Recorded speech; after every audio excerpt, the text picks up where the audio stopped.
Welcome, everybody, to Personal FX. This is the place where you can count on us to see some terrific collectibles. Talking about terrific collectibles, you, yes, you can own this 22-foot sailboat. And you know what the best part is? This thing was once owned by John F. Kennedy. It's called the Flash 2, and we'll tell you about that a little later on. I have a feeling a very expensive price tag on that, Could be, yeah. John. And costume jewelry designers have been making Christmas pins for most of the 20th century. A little later on in the program, we're going to be seeing some wonderful examples and finding out just how collectible they are. And they are pretty. I know you like those, don't you? Yeah. And you know what? We have appraisals to get to as well. I'm going to get started. Yes, okay. In the meantime, we're going to go out to Atlanta, Georgia, where John Davis is learning about jewelry of another kind. It's called sweetheart jewelry. Hi, J.D., how are you? Good. How are you, John? Good, bud. You know, since men and women have been going to war, families on the home front have been wearing sweetheart jewelry as a way of saluting and serving as a memento for their family members abroad. This is a piece of sweetheart jewelry, and this is a pendant, or actually a brooch, that a mother would wear if her son was overseas. And the man who knows all about this is Nick Snyder. How are you, Nick? I'm fine, John. Good to see you. Now, what got you collecting sweetheart jewelry? Well, John, somewhere in the mid-1980s, I found myself at a military show in Connecticut, and at that time I was collecting Russian items. And I happened to see several wing pins very similar to the one that I'm wearing here. And I became fascinated with them, John. And I bought the 3 pieces I saw there, and after that it became somewhat of a collecting obsession. Now, what does this wing pin represent? Well, this particular wing pin, of course, would represent someone in the Air Force at this point, and it would have been worn possibly by a man's wife or his sweetheart, or possibly even his mother. Right, and sweetheart jewelry comes in all forms, John, and when we come back, we're going to take a look at Nick's collection. He has 10,000 pieces. We're going to show you all of them. 10,000, sweetheart jewelry, this is really the first time we've seen this, isn't it, John? It really is.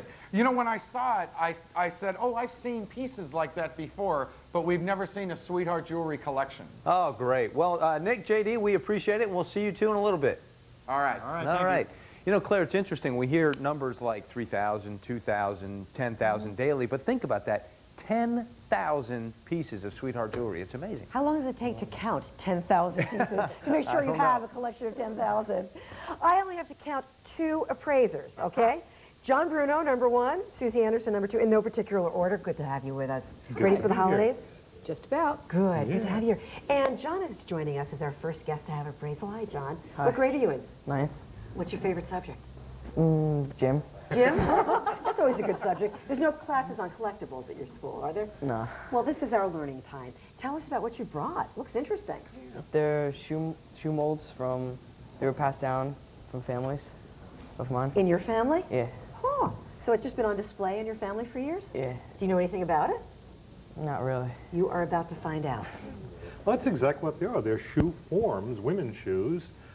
Give away for that is the size and the shape, obviously. These look like they're probably from the teens back to the 1890s, I would think. Earlier ones probably wouldn't have had the size on it. They would have had the client's name because they were made in particular for each person's foot. Whether you had a bunion or a corn, it would show up on the mold. Yep. And the shoemaker would make the shoe and shape it to your foot. Little did the shoemaker know they'd become bookends one day? Well, someone got very creative, and actually, it's a nice way to display these. It's kind of a fun thing. There are an awful lot around. There's a lot of shoes being made, even in the turn of the century. So people have taken these and made coat racks out of them. They've made decorative objects out of them. This is novel, making bookends out of them. And it's nice having them mismatched. It's even more fun that way. Exactly. Yeah. One of them looks quite small. Yeah, well, tiny Two feet. different sizes, round toe, pointed toe, 2 different time frames. How collectible and how much is it worth? They sort of fall into that Americana type of thing. Again, they're plentiful, so they tend to be around $25 each, somewhere in that price range. And for the creative bookends, we'll go $50 to $65 the pair. For the pair, that's about right. Okay, and in that price range, you have the option of putting them up for sale. What does your family think? Yeah. Yeah, okay. We will do that. Cool. Thank you so much. Have a wonderful holiday. He's putting it up for sale. If you were interested in buying, here's our bid line number, 212-802-0082. And Inez is joining us next. Hi, Inez. Nice to have you here. Thank you. Are you visiting New York for the holidays? Yes, I am. Oh, terrific. Welcome. And what do you collect? I collect boxes. Oh, you do? You just happened to bring one. Yes, I did. And Tell us about the one you brought. it was the first box I bought. My husband was a young lieutenant, and we were stationed in Germany. And I bought it at an antique store there. And It that got looks you started. very typically German. Does it? And From across the room, that was my first guess, And Germany. it was silver plated, and the copper was already showing through when I bought it, and it just continues to deteriorate. That silver come off of And it. the third layer is tin inside. Is that what that is? Yep. That's a tin washing. Tell us about the details that make it German. Well, they're very, very typical. There's a lot of cherubs. It's sort of the some of the Norse legends here, but very, very heavy into the cherubs and the children. But just has that Germanic feel. You get a feel for these things after a while. It just has that look. It's solid. It's very, very deep in the repose. So things just leap out at you. The hinge work back here is very, very typical triple piano hinge of the And it appears 1880s, brass 1870s. also. Yeah, it's a brass hinge. As Susie said, it's copper over tin with that silver wash that you mentioned. And how much does it take away from the value if the silver wash begins to wash away? Well, if you're a box collector, you still like the originality of the box. And originally, this probably had a liner in it Yeah, of some velvet velvet Yeah. and some soft paper to make it stiff, Yep. so you could put it, use it for jewelry or a trinket box. So we are missing that. But all in all, for a box collector, even in the condition it's in, $50 would be fine. Yeah, I think 50 to 75, and I don't think losing the silver takes away from No. it. I think it's still a pretty piece just the way it is, just a different color. Well, you bought it a whole bunch of years ago. Do you remember what you paid for it? It couldn't have been very much because we had 3 small children and didn't have much money then. Well, now that you are a box collector, is this going to stay in your collection, or you were thinking about putting it up for sale? I'm going to keep it. Keep it. Enjoy it. Thank you. Have a wonderful Thank you. holiday. Enjoy your time in New York. And now it's time for the Collector's Update.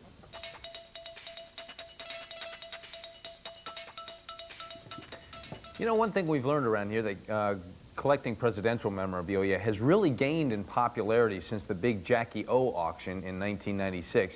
Now, if you missed your chance to own some of John F. Kennedy's personal effects, well, guess what? You're going to have another chance in March. Let's take a look at a sneak preview of an upcoming auction. On March 18th and 19th, Guernsey's auction house in New York will be auctioning more than 500 personal effects of John F. Kennedy. Most of the pieces highlighted in the auction belong to Evelyn Lincoln, JFK's personal secretary. One of the most recognized items in the sale is JFK's personal writing table that he used to sign hundreds of documents. He preferred using this table even though there's a permanent desk in the Oval Office. Other items that are expected to draw attention are 3 personal diaries that JFK kept before he became president. Jackie Kennedy's last will and testament that was written just prior to the election in 1960, and 2 rocking chairs from JFK's suite at New York's Carlisle Hotel. And if you're looking for something on a grander scale, there is JFK's 22-foot sailboat known as the Flash 2. This Star-class sailboat was JFK's first boat and his favorite, and he sailed in it for many years, winning class events throughout New England. It's a beautifully restored boat today, and we're privileged to have it. Amazing. You know, via this show, I've been able to be around some presidential personal effects, and just to hold those things, they just feel different. If you're interested in participating in this auction in March, give us a call here at the show, and we'll put you in touch with Guernsey's auction house. All right, stay with us, folks. When Personal FX returns, we're going to be appraising some items here in the apartment. What are they worth? You think you know? We'll find out. We also have some items out in Atlanta, Georgia that we have to learn about, so stay with us.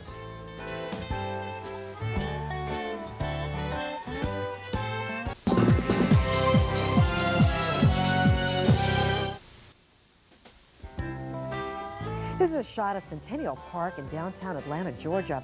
It was the focal point of the 1996 Summer Olympics, and today it is a monument to that Olympiad. Welcome back to Personal FX. We have lots of appraisals to get to. No presidential memorabilia, I don't think, John, but I also get excited when I see it, as you did earlier. Yeah, it just has a different feel to it. You know, you've seen that Atlanta. I just feel like E.T. You know? Oh, yeah. Let's go out to Atlanta, Georgia right now, where Michael has joined us. Hi, Michael. How you doing, sir? Good morning, John. Very well, thank you. Good. What do you got to have appraised today? This is a Mahjong set that my father purchased in India back in 1930. Made in China, in Shanghai.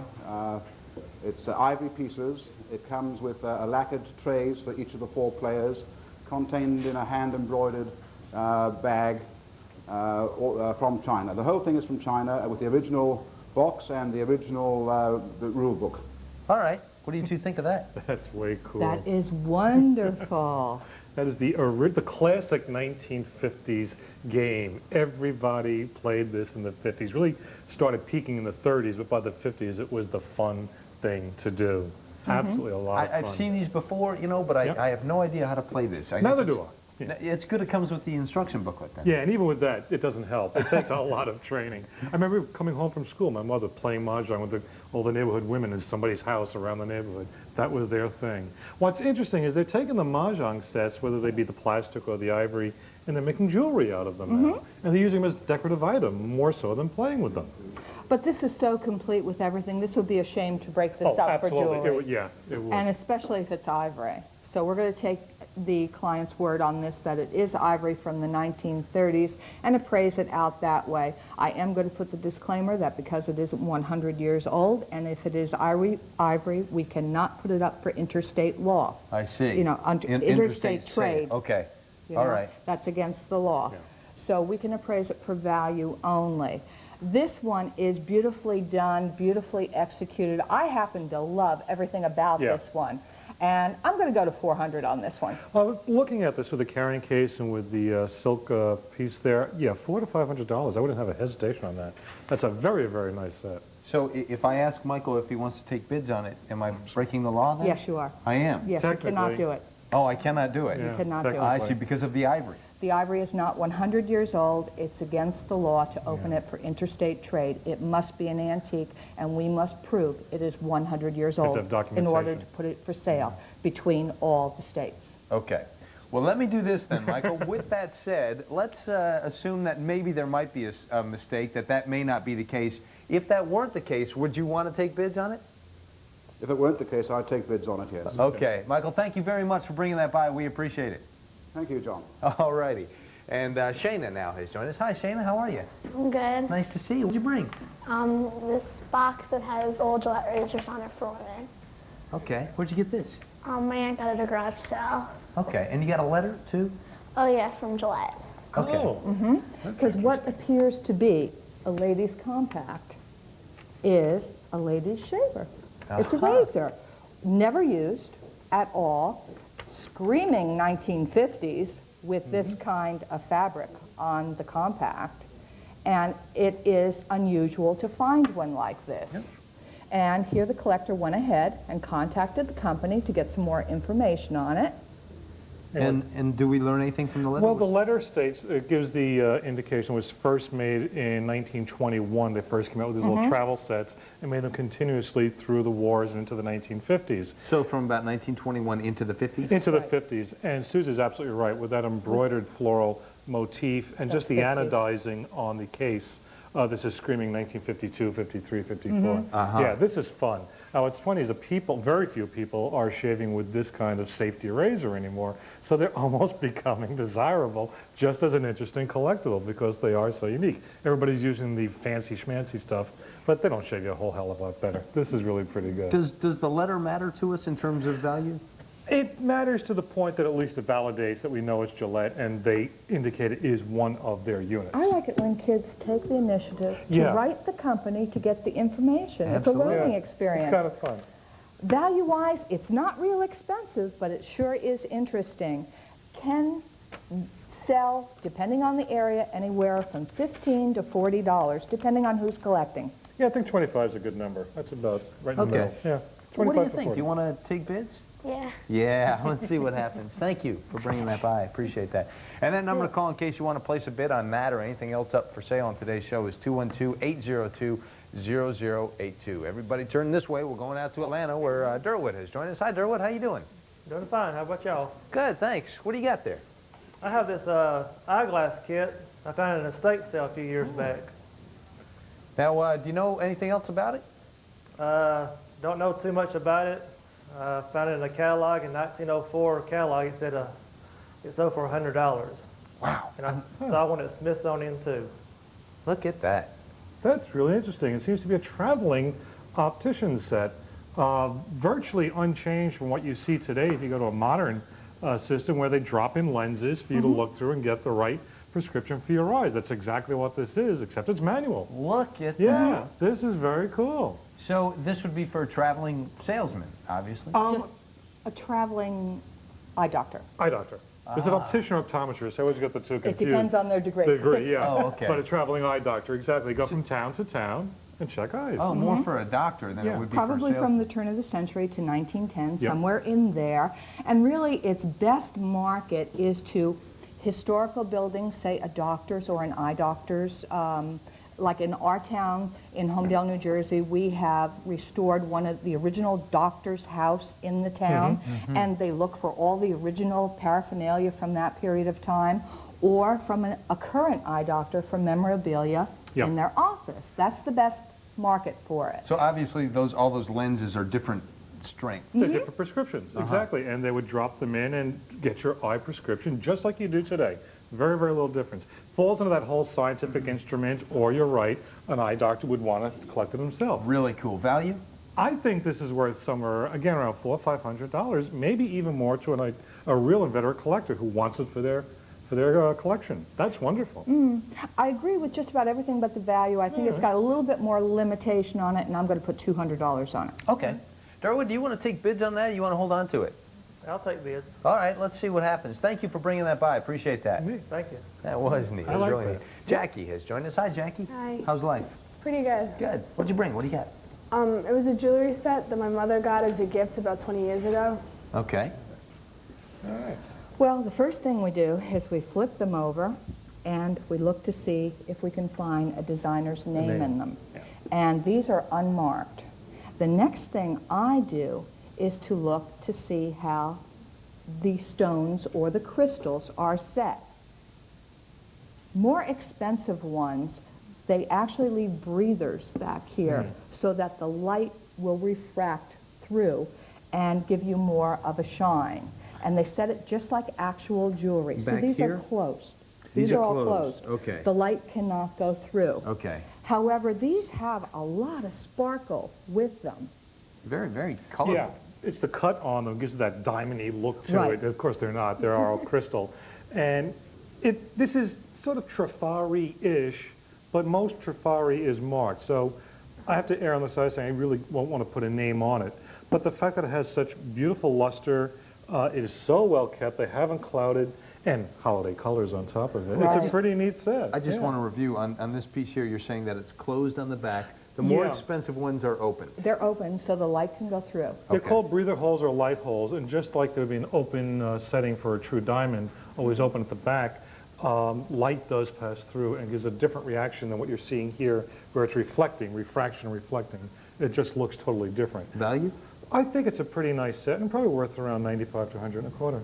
Yeah, if it were marked Trafari, I'd go as high as $400, but I think I'm going to go $100 to $150. Okay. You want to take bids? Sure. All right, let's see what happens. Thank you You're for welcome. bringing that by. People love that stuff. Oh, it is gorgeous. Yeah. It really is. Yeah. And Patricia has joined us. Hi, Patricia. Hi. How you doing? Good. Good to see you. What'd you bring? What do you got? It's a book we got at a church auction, and it was presented to the Senate. I don't think it was ever published. It's a report of the exhibit, the New York exhibit at the Columbian Exposition, and it was given to Chauncey Depew. He was the president of the Board of Managers. Now, is the World's Columbian Exposition, is that the same thing as the State Fair in '64? It's a form of a state of a World's Fair, but an exposition tends to be a little bit limited. It doesn't encompass all the venues that a true World's Fair would encompass, from architectural through art, through music, to science. Expositions tend to concentrate on one or two different features, and that's what this did. Susie, you pointed this out. What are we looking at here? This says We're looking at 19th century World's Fair memorabilia rather than 20th century, which is more readily available. So although a book of this nature wouldn't be a $1,000 book, it is of interest because it's from a time frame that collectors don't see that often. Yeah. So that way it's important. And so far as you said, not published, There's also a map in the back. Right. of the grounds and everything. Right. Yeah. The fact that it does have printing information here, dating, and list the printer, I have a feeling it probably was published. It may have been presented prior to mass publishing to individual, to the Congress, as you say, but Value? I think it's pretty interesting. World's Fair people will go crazy with stuff like this. If they absolutely want it for their collection, they'll go crazy on price. But on an average price, I would think somewhere around $250, $300. I'm going to go much lower. All right. I'm going to go about $50 to $75. Do you want to take bids? All right, let's see what happens. Thank you for bringing that by. Thanks. Very nice. Appreciate that. All right, we go back out to Atlanta, Georgia, where John Davis is standing by with today's Super Collector. Look at all that stuff, J.D. Hey, John, look at it. Our super collector has 10,000 pieces of sweetheart jewelry. And when you have that many pieces and you like to display them as our super collector does, you run out of room at home. So our super collector has a dream. He retires in 2 weeks, and he is hoping to open this, the National Museum of Patriotism. We're in the building that he bought to one day hopefully open this museum and not only house his collection of sweetheart jewelry, but other items that represent patriotism and what it means here in the U.S. When we come back, we're going to take a sneak peek at his collection. It is Sweetheart Jewelry coming up next on Personal FX.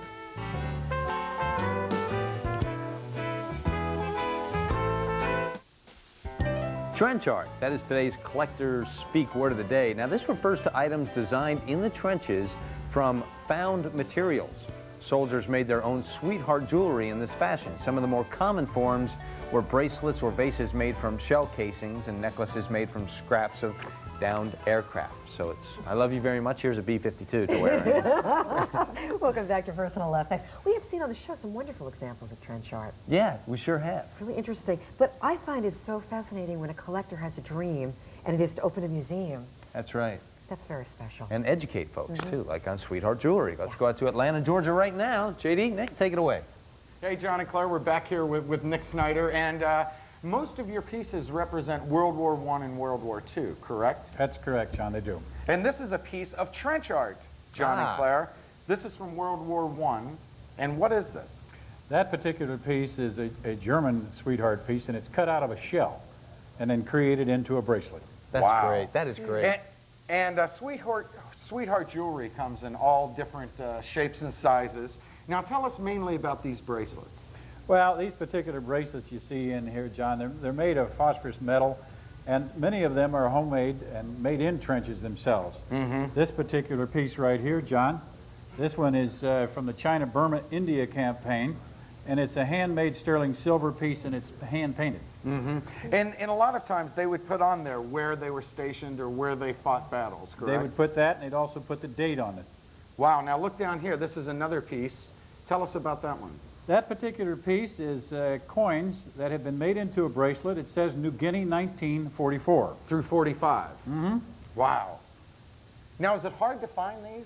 Well, John, this is a collection that I have been amassing for nearly 15 years. And I find these pieces at antique shows and at military shows. They're becoming more in the public view now as a result of the books that I have published. Because you would think that people wouldn't want to give this up.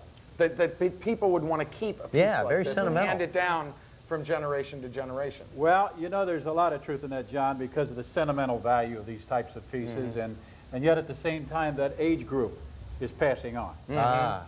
And the younger ones aren't as sentimental as, No, that's correct. maybe they should be. Now tell us about these. These are brooches. These are brooches, or referred to as lockets, and they are very similar to the pendant type of things, which are in the form of lockets. As you can see, they represent mother, sweetheart, sister, wife. And many of them, of course, have photos in them. Oh, that's great. That is You can great. see that one. Now look at this. This is a double locket.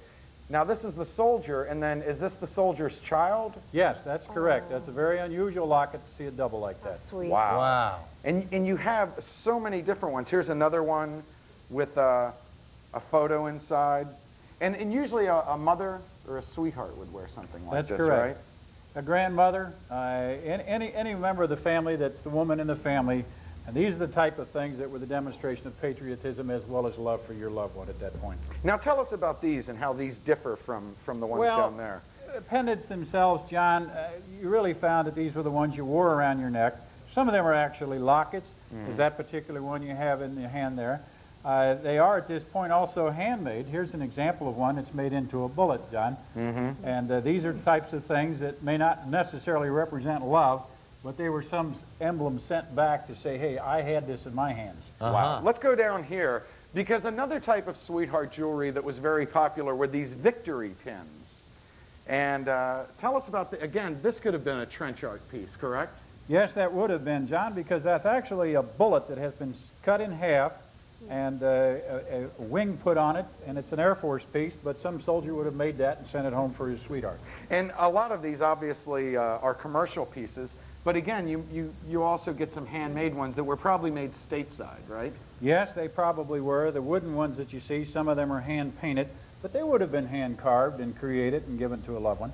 Now, did they use a lot of these or sell a lot of these to raise money and that sort of thing as well? That's correct. John, they were used for fundraisers, for the war drives, for the campaign, the bond funds, and these were also something that women wore to make up for the scantiness of what was so limited in terms of jewelry items because of the limitations of certain metals that were available. Okay, let's move over here because these are great. These are service pins? Yes, they're referred to as in-service. And these would be also the types of things that mothers would wear. A blue star would represent a member of the family, and for the most part, it would normally be a son or a husband that would be in the service. Now, John and Claire, look down here, because some of these have single stars, but you get some that have 3 stars. Now, would she have 3 Yes, John. immediate family members? That most likely would have represented 3 immediate sons in the family, or possibly a father, 2 sons. Wow. But it would be immediately three members of the family. And look down here. I mean, look at some of the number of stars on some of these pins. What about something like that? That particular one, because there are 9 stars there, I think would have been more representative of family members who would have been cousins. But it would have indicated that out of a certain clan or family, there would have been 9 members serving in the military at the same time. That's a lot at one time. Yes, and then this is what he first saw that got the collection started. And these are the wings? That's right. I refer to them as the wings of love, John. When I got involved with this collecting, it was about 15 years ago, I saw a piece like this one, this one, and this one. And these pieces were the ones that got me started. Wow. Well, thank you so much, Nick. You really have a passion for your collection, and we appreciate you sharing it with us. Thank you very much, John. I enjoyed sharing with you. All right, John and Claire, back to you. Hey, Nick, were they doing this in Desert Storm? Is this still a practice today? Limitedly. I have pieces from Desert Storm and also from Vietnam, but there's very few. Didn't have quite the same patriotic theme. We weren't in a world war at the time. Boy, it's amazing. While World War II in and of itself was a terrible thing, there sure is a lot of romance and sentiment that was wrapped up in it. It's just amazing. We really came together. Thank you both very much. Really enjoyed that. All right. Isn't that something? It really is. Story behind each one. And now the public will be able to go to his museum one day and be able to see some of these pieces. That's right. Close up. Yeah, that's right. And we've got a lot more coming your way. Personal effects. Stay tuned.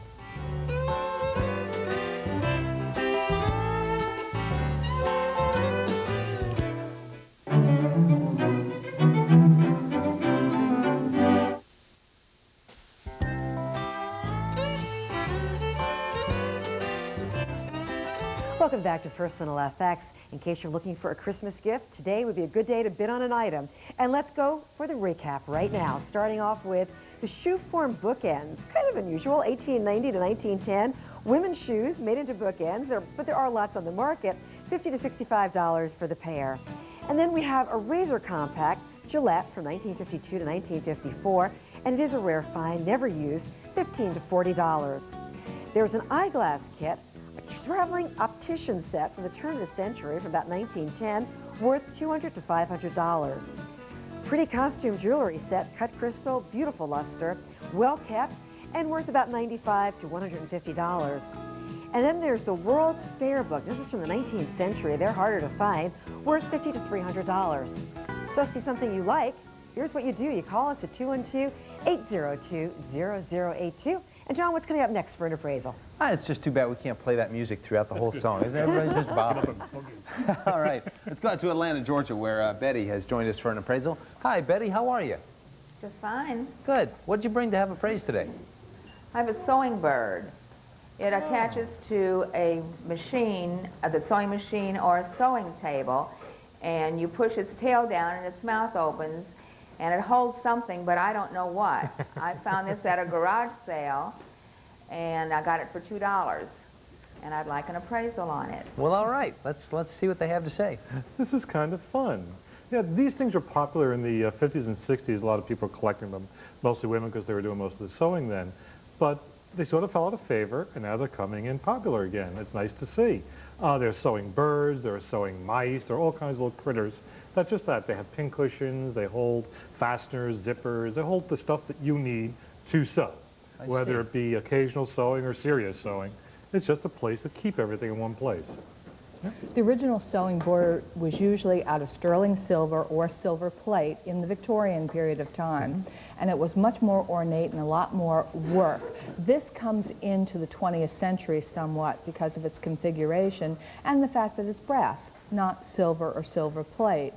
The fabric is also giving us a clue as to the time frame that it came from and the detail work that's not on it. That's not on it, yeah.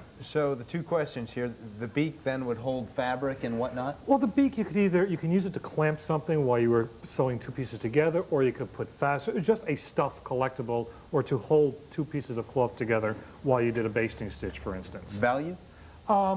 I agree with Susie, probably from the 50s, 60s, 40s, somewhere in there. I think it's a repro from the 40s or 50s, and because the original one is Victorian, value-wise, maybe $60.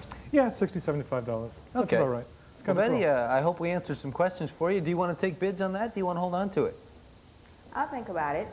All right, well, I'll tell you what. We'll take bids. You can always say no. Okay, thank you. You're welcome. All righty then. Cool. Carmel has joined us. Carmel, is that right? Yes. Am I saying that right? Welcome. Glad you're Thank here. you. I'm glad What'd you to bring be to have here. appraised? I brought a Chinese, it's like a jacket, and it can also be used as, worn as a dress. And it's silk, handmade. Now, where did you get this? Blossoms. Actually, I got it from my sister about 20 years ago, and she got it, years before that from a very dear friend of hers. Okay. What do you two think? Well, it's a commercially made piece that has a commercial tag in the back, and although there is an incredible amount of handwork on this, this is a piece that would be available if you were traveling anywhere from China to the islands in the Bahamas in the shops. This is a tourist item, probably from the 60s, not any earlier. Yeah, I think it's going to be very early 60s. The greens are one of the giveaways. It's what colors become popular in every decade. And that green for the trim work and the bud work was also the vivid colors. It's just a little bit too new. But Susie's right. It would be the tourist or maybe even import.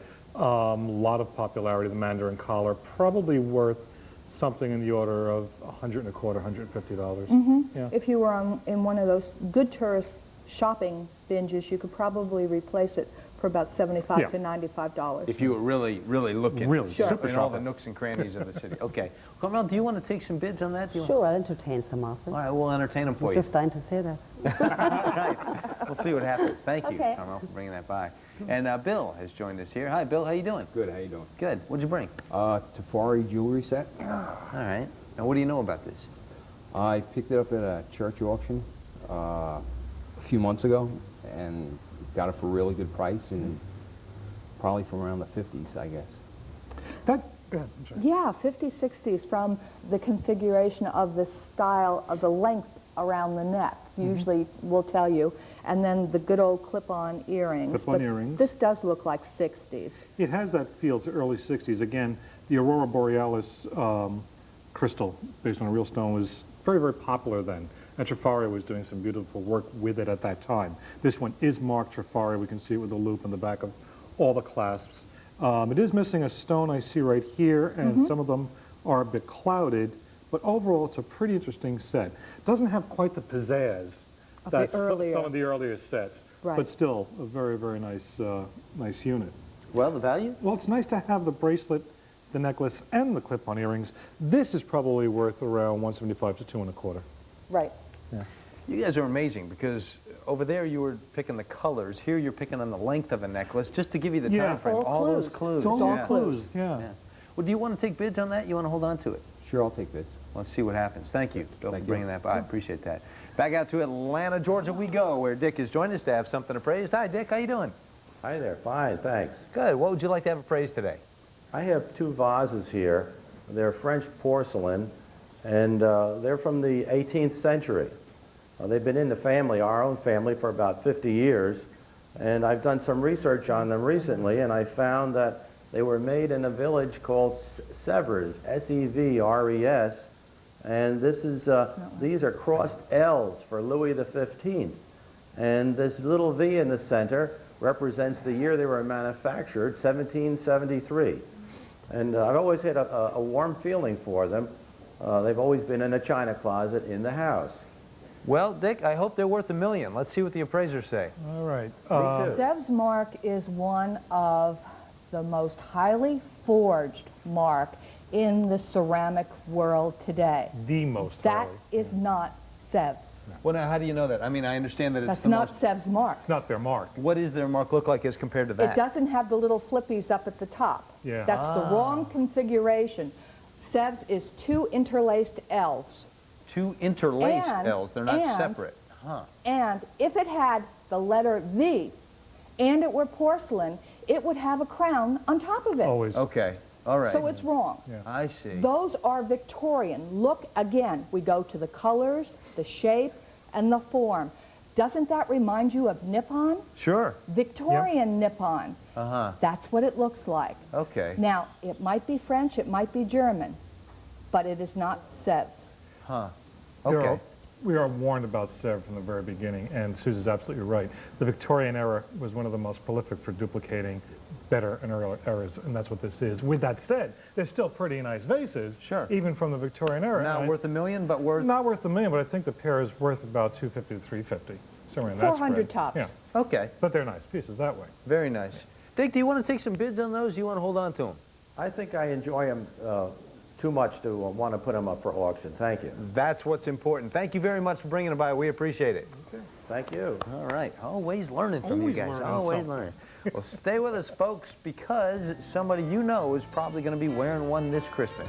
They're Christmas pins. They're very collectible. We'll tell you more about that when we return. Join us for the Super Collectors. We do it every day at 1 o'clock. Some of the best hits of Personal FX. It's the Super Collectors every day. Welcome back to Personal FX. Christmas pins have been around for as long as costume jewelry has been made, but they were most popular in the 50s and 60s. And collectors are absolutely passionate about their Christmas pins, including our guest today, Jill Galena, who's also written a book, Christmas Pins, appropriately enough. Now, for a woman who composes children's music, how did you become so interested in Christmas pins? Well, it actually began with the very first Christmas pin I ever bought in Renergy's flea market about 9 years ago. It just popped out at me from the case. I just looked at it and it was so pretty and it just captivated me. And from that point on, I've always been interested in vintage jewelry. And it's very easy to find them in cases because of their colors and their vibrancy. And you're wearing a very beautiful one. Who made that one? This one is an Eisenberg from the 70s. Let's talk about some of the other producers of Christmas pins, starting with this very beautiful one right here. Okay, that one is a Hollycraft, and that one is the only one in my collection that is actually stamped with a date, which really makes it nice for collectors. It's signed 1950 on the back, so you can actually tell exactly when it was made. It's made in non-traditional holiday colors, which actually I love, the fact that it's the typical pastels that Hollycraft always designed in.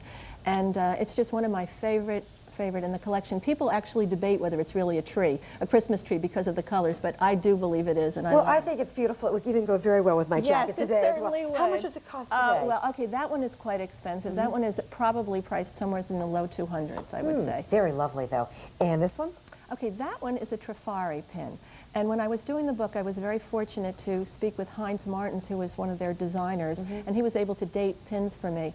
That one is from 1961, and what makes it unique, again, is it has not the traditional Trafari look. The traditional Trafari look is kind of gold and very beautiful, but plain.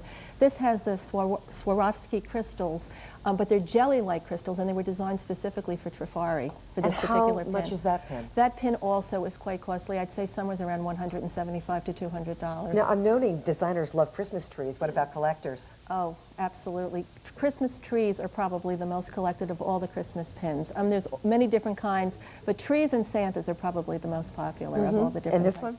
That one is really unique because that's a Kenneth J. Lane.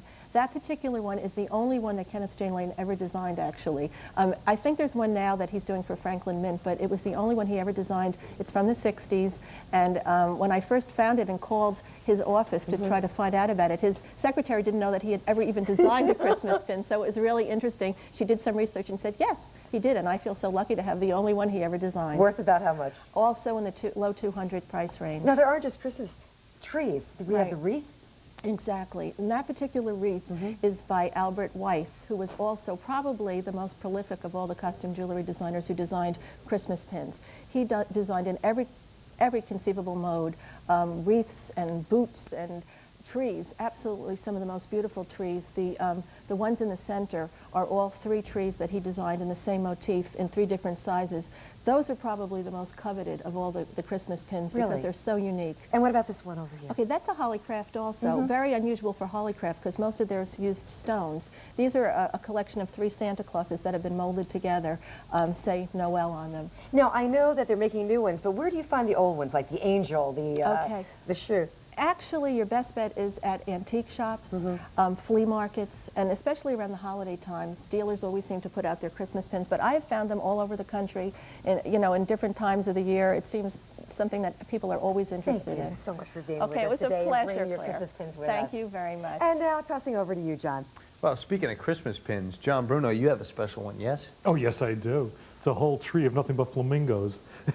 Only John Bruno would have a flamingo Christmas tree pin. All right, Jackie from Whiting, Indiana has joined us via the telephone. Hi, Jackie, how you doing? Oh, great. Top of the morning to you all.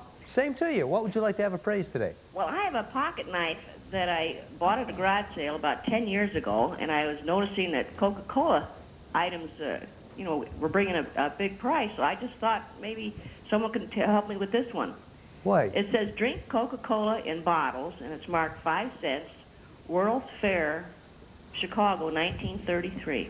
Well, I'm guessing that's very collectible. What do you two think? Cool. Oh, Yeah? Yeah. Very collectible. Double collectible. Coca-Cola and World's Fair. Actually, triple. And it's a pocket knife. Sure. So you have 3 for 1. Yeah, that's pretty cool. Yeah. That's pretty cool. I think the highest use will be Coca-Cola, though. Probably, yeah. To the collectors there. And it looks brand new. There's no rust on it or anything.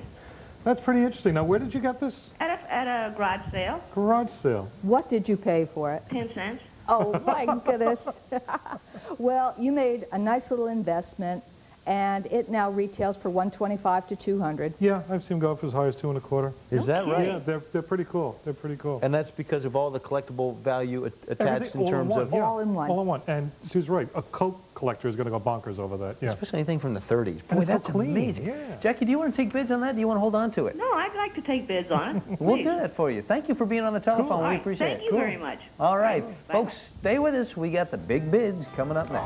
Don't go anywhere.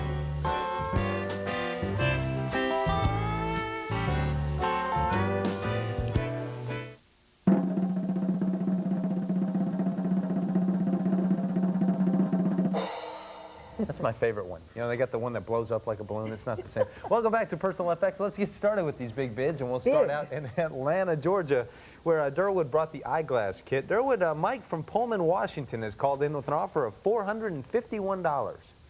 I'll give it a good consideration. All right. Good consideration. John with the shoe form bookends. Gene from Oro Valley, Arizona, wants them for $95.